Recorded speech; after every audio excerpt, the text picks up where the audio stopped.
आज हम पढ़ेंगे कक्षा 8 विषय हिंदी वसंत भाग 3 पाठ 18 टोपी भाग 3।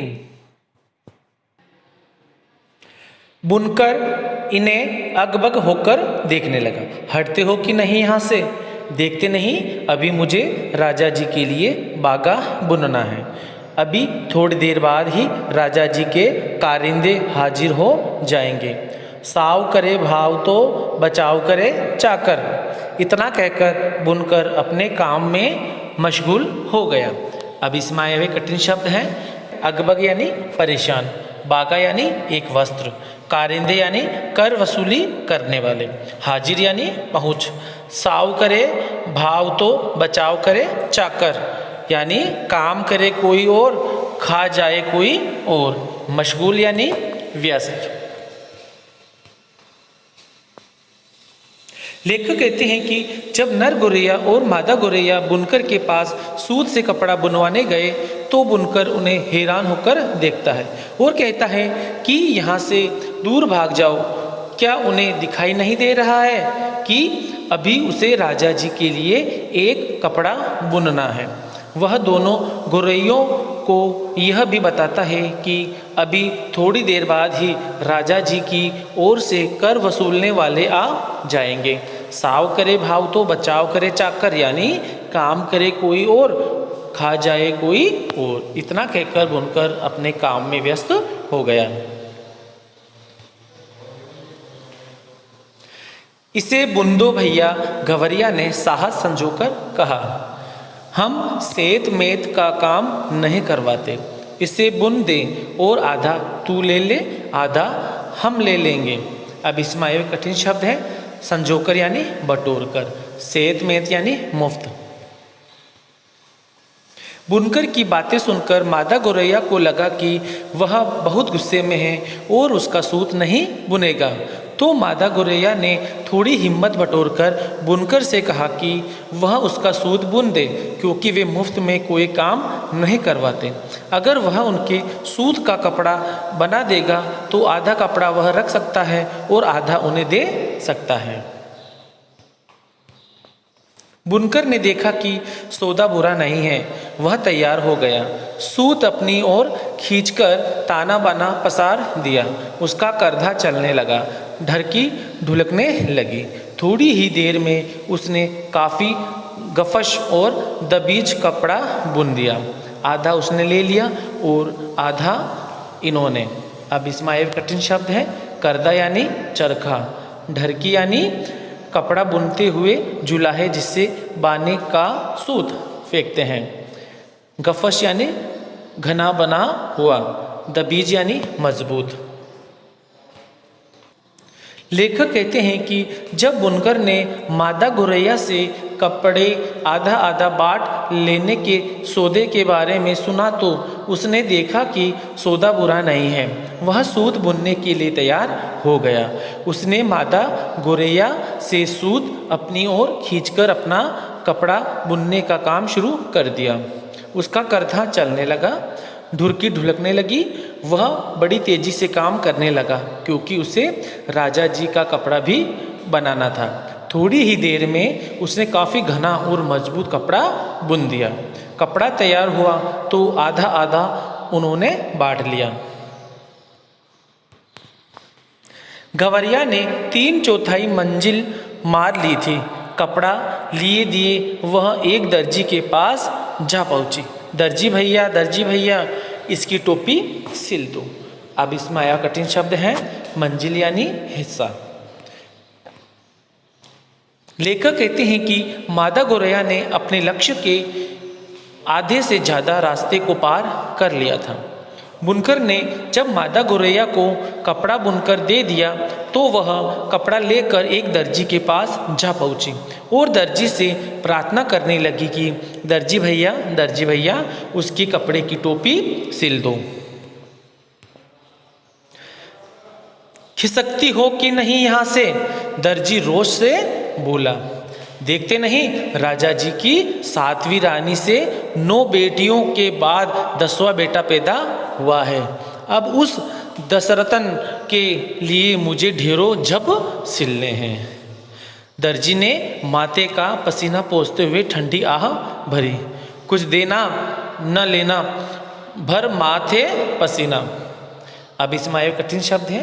खिसकती यानी भागती या जाती। दर्जी रोष यानी गुस्से। झब यानी झबला। आह भरी यानी निश्चित होना।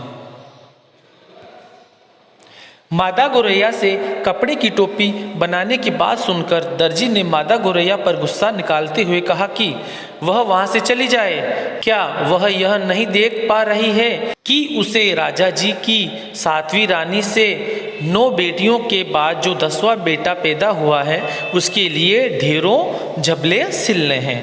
दर्जी बहुत ही व्यस्त नजर आ रहा था। उसने अपने माथे का पसीना पोंछते हुए ठंडी आह भरी और कहने लगा कि न तो इस काम से उसका कोई लेना है न देना है, फिर भी कड़ी मेहनत कर पसीना बहाना पड़ रहा है। हम तो भैये बेगार में कुछ करवाते नहीं, गवरिया बोली। इस बुने कपड़े की टोपी सिल दे, बल्कि 2 टोपियां सिल दे। एक तू ले ले, एक हम ले लेंगे। मुंह मांगी मंजूरी पर कौन मुंजी तैयार न होता। कच कच उसकी कैंची चल उठी और चूहे की तरह सर सर उसकी सुई कपड़े के भीतर बाहर होने लगी। बड़े मनोयोग से उसने 2 टोपियां सिल दी। खुश होकर दर्जी ने अपनी ओर से एक टोपी पर 5 फूंदने भी जड़ दिए। फूंदने वाली टोपी पहनकर तो गवरिया जैसे आपे में न रही, 1.5 टांगों पर ही लगी नाचने। फुदक फुदक कर लगी गवरा को दिखाने, देख मेरी टोपी सबसे निराली, 5 फूंदने वाली।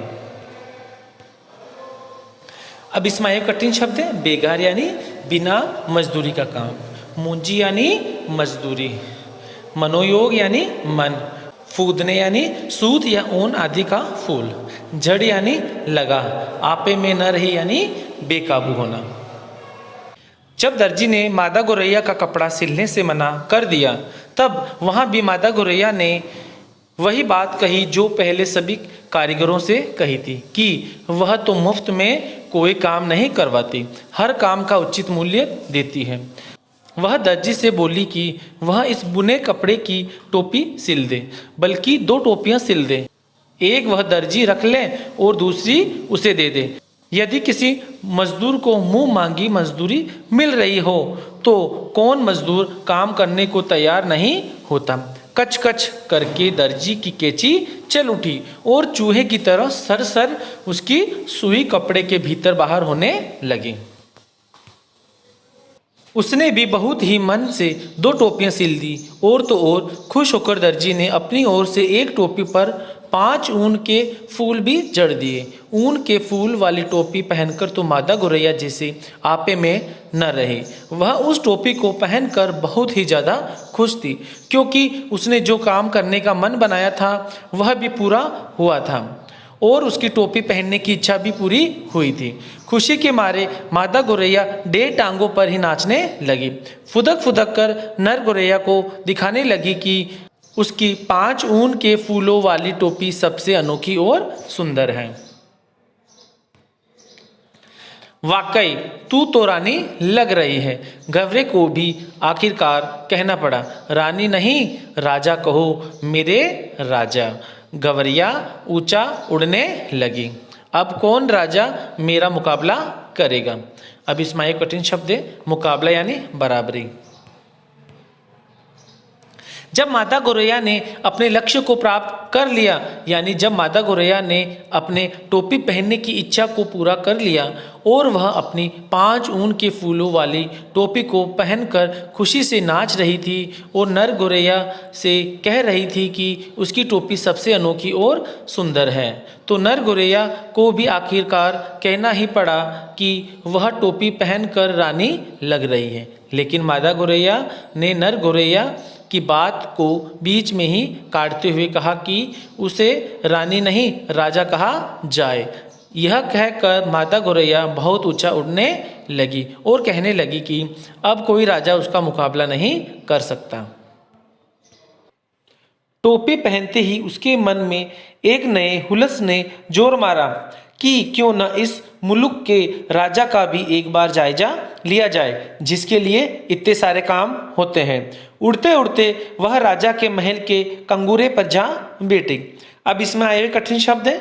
हुलस यानी खुशी, मुल्क यानी देश, जायजा यानी देखा, इत्ते यानी बहुत, कंगूरे यानी चोटी या शिखर। लेखक कहते हैं कि जैसे ही मादा गौरैया ने टोपी पहनी वैसे ही उसके मन में एक नया आनंद उमड़ने लगा था। अब वह सोचने लगी कि क्यों ना इस देश के उस राजा को भी एक बार देख लिया जाए, जिसके लिए इतने सारे लोग बेमन भी काम करते रहते हैं, क्योंकि मादा गौरैया ने सभी कारीगरों को जबरदस्ती राजा का काम करते देखा था। उड़ते उड़ते वह राजा के महल के शिखर पर जा बैठी। उसी वक्त राजा अपने चेबारे पर टहलुओं से खिली धूप में फुलेल की मालिश करवा रहा था। राजा उस वक्त अधनंगा बदन और नंगे सिर था। एक टहलुआ सिर पर चंपी कर रहा था, तो दूसरा हाथ पांव की अंगुलियां फोड़ रहा था, तो तीसरा पीठ पर मुक्की मार रहा था, तो चौथा पिंडली पर गुद्दी काट रहा था। अब इसमें आए कठिन शब्द है। चेबारे यानी आंगन, टहलुओ यानी नौकर, फुलेल यानी खुशबूदार तेल, चंपी यानी मालिश, अंगुलियां फोड़ यानी अंगुलियां बजाना, पिंडली यानी टांग का ऊपरी पिछला भाग, गुद्दी काट यानी थकान निकालना। जब मादा गौरैया ने पहली बार राजा को देखा तो राजा उस वक्त अपने आंगन में नौकरों के साथ मौजूद था। वह वहां खुली धूप में खुशबूदार तेल की मालिश करवा रहा था। राजा का शरीर उस वक्त अधनंगा था और उस समय राजा का सिर भी नंगा था। उस समय राजा ने अपनी टोपी नहीं पहनी थी। एक नौकर सिर की मालिश कर रहा था, तो दूसरा हाथ पांव की अंगुलियां चटका रहा था, तो तीसरा पीठ पर मुक्के मारकर राजा को आराम दिला रहा था, और चौथा पांव के पिछले भाग की मालिश कर राजा की थकान को दूर कर रहा था। गवरिया कंगूरे पर से ही चिल्लाई, मेरे सिर पर टोपी है, राजा के सिर पर टोपी नहीं, राजा के सिर पर टोपी नहीं। मालिश करवाते राजा की नजर गवरिया से टकरा गई। गवरिया के सिर पर फूंदनेदार टोपी देखकर उसकी अक्ल चकरा गई। वह तो लगातार रटे दोहराना जा रही थी, मेरे सिर पर टोपी, राजा के सिर पर टोपी नहीं, अरे कोई मेरी टोपी लाओ जरा जल्दी। राजा दोनों हाथों से अपना सिर ढकते हुए चिल्लाया, टोपी आ गई। अब इसमें कठिन शब्द है। अकल चक्रा यानी कुछ समझ में ना आना, रटे यानी दोहराना। जब मादा गौरैया ने देखा कि राजा के सिर पर कोई टोपी नहीं है और नर गौरैया झूठ बोल रहा था कि सबसे सुंदर मनुष्य के राजा की टोपी होती है, तो मादा गौरैया वहीं शिखर पर से चिल्लाई कि उसके सिर पर टोपी है और राजा के सिर पर टोपी नहीं है, राजा के सिर पर टोपी नहीं है। उसे बहुत खुशी हो रही थी।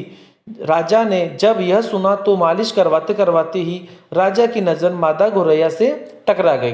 मादा गौरैया के सिर पर ऊन के फूलों वाली टोपी देखकर राजा को कुछ भी समझ नहीं आ रहा था कि चिड़िया के पास इतनी सुंदर टोपी कहाँ से आ सकती है। परंतु मादा गौरैया तो लगातार दोहराई जा रही थी कि उसके सिर पर टोपी है और राजा के सिर पर टोपी नहीं है। यह सुनकर राजा ने अपने सिर को दोनों हाथों से ढका और चिल्लाया कि अरे कोई उसकी टोपी को जरा जल्दी लाओ। राजा के आदेश देते ही उसकी टोपी आ गई। धन्यवाद।